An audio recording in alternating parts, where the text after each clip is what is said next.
বিগত প্রায় 2014 যে নির্বাচন, 18 নির্বাচন এবং 2024-এর নির্বাচন, এগুলো ছিল ভোটারবিহীন নির্বাচন। মানুষ তার ভোটটা দিতে পারে নাই।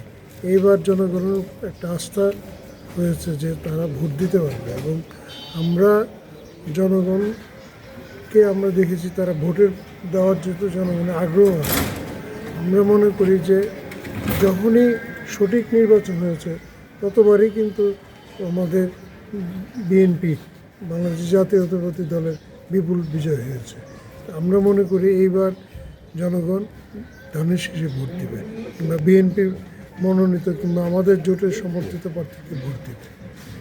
ব্রাহ্মণবাড়িয়া আপনারা দেখেছেন যে এটা একটা বড় জেলা, এখানে প্রায় 42 লাখ লোকের বসবাস। এখানে আমাদের পর্যাপ্ত পরিমাণ স্বাস্থ্য সেবা নাই কিংবা শিক্ষা সেবা নাই। তারপরে ব্রাহ্মণবাড়িয়াতে আপনার বেকার, মানে একটা সময় ছিল যে অশিক্ষিত বেকার, এখন মনে করেন শিক্ষিত বেকারের সংখ্যা বেড়ে গেছে। তো এই বেকার যুবকদের যে চাকরির সুযোগটা সৃষ্টি করে দেওয়া, বিভিন্ন কর্মসংস্থানের সুযোগ করে দেওয়া, এটা একটা বড় দায়িত্ব। আরেকটা ব্রাহ্মণবাড়িয়াতে বড় সমস্যা রয়েছে মাদক। আমরা একটা বর্ডার কেন্দ্রিক একটা এলাকা, ডিস্ট্রিক্ট, এখানে মাদকের মানে সহজেই মাদকটা ঢুকে। এই মাদকটাকে সচেতনতা বৃদ্ধি করা যুব সমাজকে, সেটা একটা কিন্তু দায়িত্ব।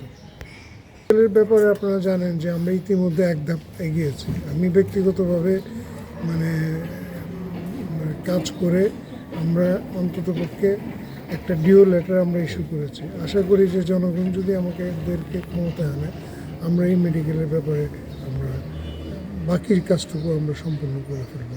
এবং বিশ্ববিদ্যালয়, আপনারা জানেন যে আমাদের ব্রাহ্মণবাড়িয়ার যে সরকারি কলেজ, যেটা এই কলেজের যে যা উন্নত মানে হয়েছে, যে আমি বলি যে শহীদ প্রেসিডেন্ট জিয়াউর রহমানের সময় কিন্তু এই কলেজটা আমাদের সরকারিকরণ হয়েছে। তারপরে আমরা যখন 2001 থেকে 2006 পর্যন্ত ছিলাম, ওই সময় কিন্তু আমাদের দেশনেত্রী বেগম খালেদা জিয়ার নেতৃত্বে এই কলেজে আমরা অনার্স শুরু করেছি। পরবর্তীতে যদি এবার জনগণ আমাদের ক্ষমতায় নেয়, অবশ্যই আমরা ব্রাহ্মণবাড়িয়াতে একটা পূর্ণাঙ্গ বিশ্ববিদ্যালয় আমরা প্রতিষ্ঠা করব। সন্ত্রাস এবং চাঁদাবাজির বিরুদ্ধে বরাবরই আমরা কঠোর ছিলাম।